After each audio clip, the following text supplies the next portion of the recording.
Olá, você acompanha o programa Em Pauta da TV Câmara Municipal de Campinas. Lembrando que aqui é a chance de você conhecer mais sobre o trabalho que o vereador que você votou está exercendo aqui na cidade de Campinas. Nosso entrevistado de hoje é o vereador Paulo Búfalo do PSOL. Olá, vereador, obrigada novamente pela presença. Olá, Pamela, e aos telespectadores da TV Câmara. Vamos falar então, vereador, dos últimos requerimentos que o senhor protocolou aqui Sim. na casa. O primeiro deles refere-se ao CAPES, sobre a instalação do CAPES infantil na região do Campo Grande. O que está acontecendo lá? Veja, Pamela, bom, primeiro, sempre é bom nós lembrarmos que o requerimento é um instrumento que nós temos para poder colher informações e aí fazer uma proposta, seja de uma política pública, de uma organização, enfim. Em relação ao CAPES I Noroeste, esses trabalhadores que hoje estão fazendo alguns atendimentos ainda precários dentro do Distrito Noroeste, eles foram deslocados de serviços e outros centros de atenção psicossocial da cidade que são geridos pelo Cândido Ferreira. Então, nessa discussão do convênio da administração municipal com o Cândido Ferreira, em algum momento eles foram deslocados, isso já tem pelo menos um ano, né? Só que hoje eles continuam atendendo dentro do Distrito Noroeste, sem a estrutura, sem o equipamento, sem o serviço de fato estruturado naquela região.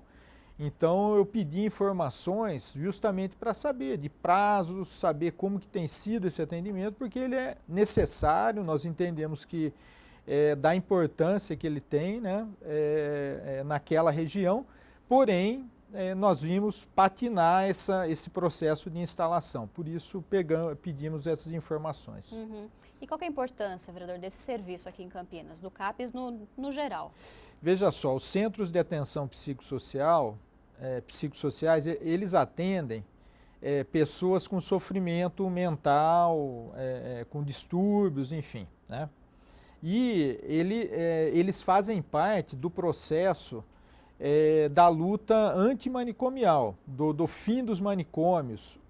Lembrar que o antigo modelo de atendimento a essas pessoas, tidas como loucas, né, eram em sistemas fechados, trancados em cadeias. Na verdade, era a ideia do uso da camisa de força, da tortura, do excesso de medicamento químico para poder controlar essas pessoas.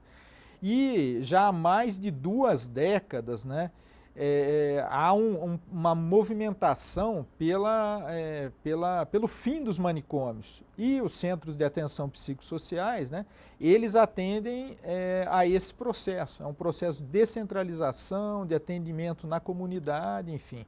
Por isso ele é muito relevante. No caso desse especificamente, é previsto que ele faça o atendimento na área infantil, né, de crianças, adolescentes, que eventualmente têm um sofrimento psíquico e passaria pelo atendimento desse centro de atenção psicossocial.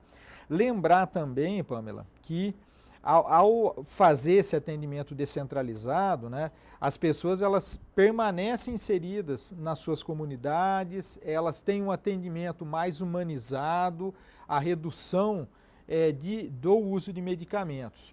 E atualmente esses serviços aqui em Campinas, já há 25 anos, né, eles são realizados através de um convênio da administração municipal com o antigo Hospital Cândido Ferreira. Hoje, né, é um serviço 100% SUS, atendendo totalmente, exclusivamente a rede municipal de Campinas, e né? Que infelizmente passa por um problema de contrato, Não, né? Convênio, sem dúvida, porque aqui a cidade de Campinas inovou em algum momento da história, há muitos anos atrás, né, entendendo o papel que o Cândido Ferreira tinha para a cidade, inovou em criar, por lei municipal, um convênio de cogestão, onde o hospital passou a atender completamente os serviços públicos da cidade de Campinas.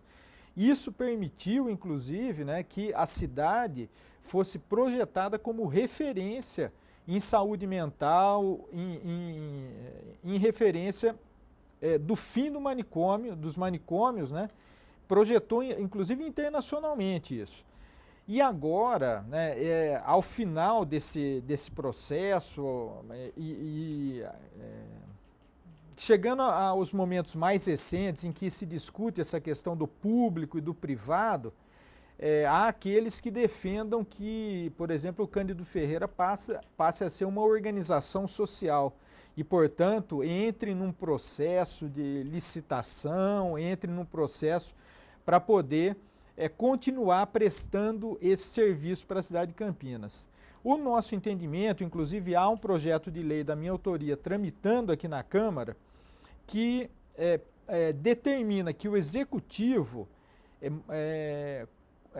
coordenado pelo Conselho Municipal de Saúde, faça um estudo de impacto econômico e social visando a municipalização do Cândido Ferreira. Ou seja, transformar esse hospital naquilo que ele realmente é, que é um hospital público, né? É um serviço de saúde mental público e que nós precisamos preservar nessas condições. Hoje, os centros de atenção psicossociais na cidade de Campinas, alguns espaços de convivência, se trabalha com teatro, com a arte, com o trabalho solidário entre as pessoas, gerando renda, inclusive, para as pessoas. Inserindo na sociedade. Inserindo ou reinserindo na sociedade. Nós temos, inclusive, no período de carnaval, o famoso Bloco do Candinho, em que eles demonstram... Tem a Rádio Maluco Beleza, que é tão conhecida na cidade. Que demonstram, assim, uma sensibilidade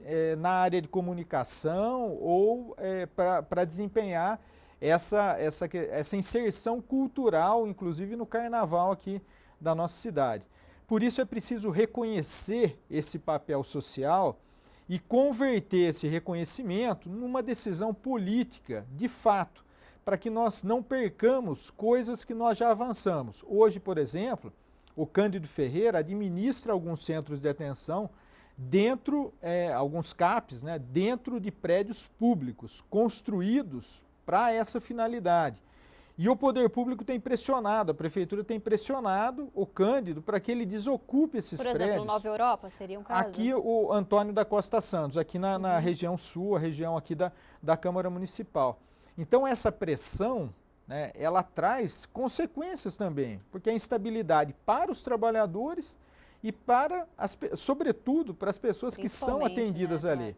Porque essa ideia de romper as correntes, as cadeias, né, de construir uma vida em liberdade, essa convivência, ela tem como centro o protagonismo dessas pessoas. Então, à medida que isso está abalado, né, esse protagonismo, as incertezas, não sabem para onde vai, traz prejuízos concretos para essas pessoas. Por isso, nós avaliamos que o Executivo deveria ter uma postura responsável nessa situação. O nosso requerimento reconhece assim, o Executivo deslocou os profissionais, não estão mais sobre a gestão do Cândido.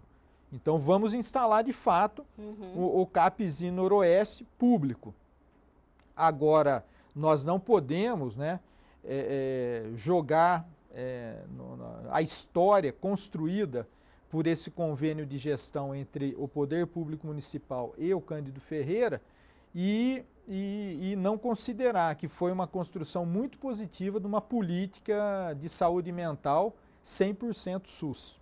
Claro, bom, vamos esperar então a resposta da Prefeitura e torcer, né, para que seja de fato instalado o CAPS infantil, né? Não, sem dúvida. E mantido de uma forma... Essa é a nossa expectativa, satisfatória. Né? Agora, o senhor fez uma representação na Procuradoria do Trabalho sobre o transporte de materiais biológicos que estão sendo feitos de maneira incorreta aqui na cidade. Isso.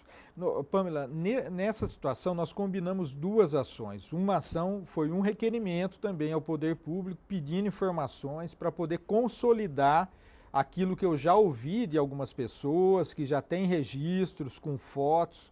E a outra questão foi o que eu enviei também ao Ministério Público do Trabalho, entendendo que, independente das respostas que o Executivo me forneça no requerimento, já há situações de violação. Primeiro, é importante que a população saiba que materiais biológicos é o sangue, as fezes, a urina colhida para realizar exames. E essas coletas são feitas nos centros de saúde, né? E depois elas são levadas para o complexo hospitalar do Ouro Verde, onde há um laboratório de análises. E esse transporte ele está sendo feito de forma inadequada, tanto pela falta de veículos para essa finalidade, como os veículos utilizados não estão sofrendo higienização adequada. A terceira questão que tem a ver com os veículos que são usados para transportar esses materiais biológicos e para transportar pessoas, equipes de saúde, inclusive agentes que vão atuar. Então essa é a primeira questão da estrutura de transporte. A outra questão tem a ver com os motoristas. Sejam os servidores públicos, sejam aqueles terceirizados, nem todos têm o treinamento para poder fazer o transporte e o manuseio desses produtos. As condições pelo veículo também não ser adequado, as condições acabam sendo inadequadas, colocando esses trabalhadores em riscos, né? Sobretudo, que eles acabam sofrendo inclusive um assédio pelo fato de terem que fazer isso para poder atender a população até, né? Mas não terem os equipamentos, por exemplo, necessários. E no salário recebe alguma porcentagem de insalubridade, né? Então aí tem a ver a questão da insalubridade e tem a ver com o próprio equipamento. Falei de veículos, da formação dos trabalhadores, mas falta equipamento de proteção individual, falta caixas para poder acondicionar esses materiais de maneira adequada, falta situações inclusive que exigem refrigeração, enfim, próprias dos veículos para que seja feito o transporte. Então, as condições dizem o seguinte, nos apontam o seguinte, que os trabalhadores estão sendo colocados em riscos, porém, é uma questão de saúde pública, porque eventualmente, né, uma contaminação desses materiais biológicos podem gerar outros problemas para outros trabalhadores transportados ali por esses veículos e também para a população. Por isso nós fizemos o requerimento e combinamos isso com uma representação no Ministério Público do Trabalho, para que eles possam ser ouvidos.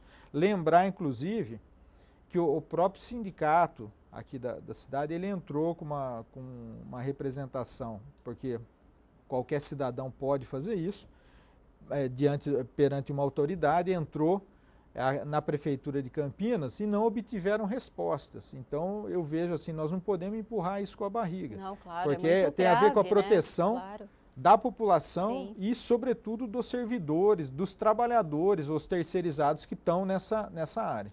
Para pensar no próximo também, exatamente, né? sem dúvida. Porque é muito grave. Agora, para finalizar, vereador, o senhor apresentou um requerimento sobre as obras que ainda não aconteceram, né? Na verdade, as vias marginais da rodovia Santos Dumont. Isso.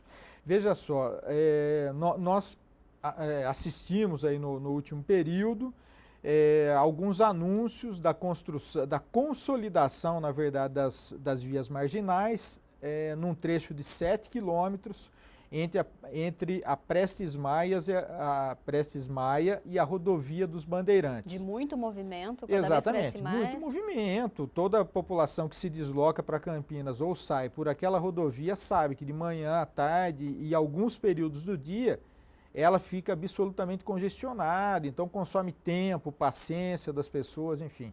E são áreas conurbadas, então há os bairros ali, o próprio bairro Núcleo Residencial Santos Dumont, São José, Bandeiras 1, Bandeiras 2, Osiel. Então, tem uma situação de muitas pessoas morando naquela região e fazendo esse deslocamento, usando essa rodovia como avenidas. Então, a obra é necessária. O que eu estou pedindo ao Poder Público Municipal é para que eu possa saber se o Poder Público Municipal está acompanhando essas obras. Se aquilo que está sendo anunciado pela concessionária em relação à construção de passarelas, construção de pontes, cuidados que tem que ter com outros empreendimentos daquela região, se essas condições estão sendo observadas. Inclusive, aqui na Câmara Municipal, nós constituímos, né, o presidente constituiu uma comissão especial de acompanhamento das obras ali do projeto do Parque Linear do Jardim Capivari, que vai acabar cruzando com a rodovia Santos Dumont, portanto vão ter impacto dessas obras ali. Eu considero que nós precisamos nos debruçar em cima disso, porque de qualquer forma envolve, nesse caso, por exemplo, recursos municipais. Então eu estou pedindo informações sobre licenciamentos, se a concessionária tem dialogado, se isso depende de alguma coisa do município, pedindo informações que dizem respeito a essas obras, por exemplo, como que está sendo tratado, como que está sendo dialogado, pedindo informações se os bairros todos vão ter acesso garantido, se equipamentos de segurança, pensando a questão de sinalização, está sendo tratado já entre o município e a concessionária. Enfim, são informações para que possamos fiscalizar isso. E o senhor luta desde o seu primeiro mandato, né? Ah, por essas sim. obras, né? Na verdade, assim, lá em 2002, eu acompanhei um conjunto de reuniões realizadas ali nesses bairros, no São José, sobretudo, né, no Jardim das Bandeiras, onde estava mais concentrado o debate sobre tais projetos. Justamente por isso, os moradores daquele período me procuraram, trazendo um croquis que eles dispõem de como será essa obra e pedindo que nós desdobrássemos esse croquis, né, o croquis é um desenho, né, desdobrássemos isso em informações concretas.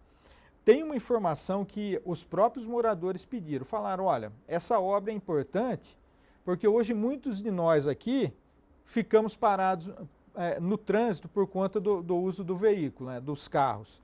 Mas eles querem saber, por exemplo, se essa obra considera outros modais de transporte, já que vai haver intervenção, como é que fica ali?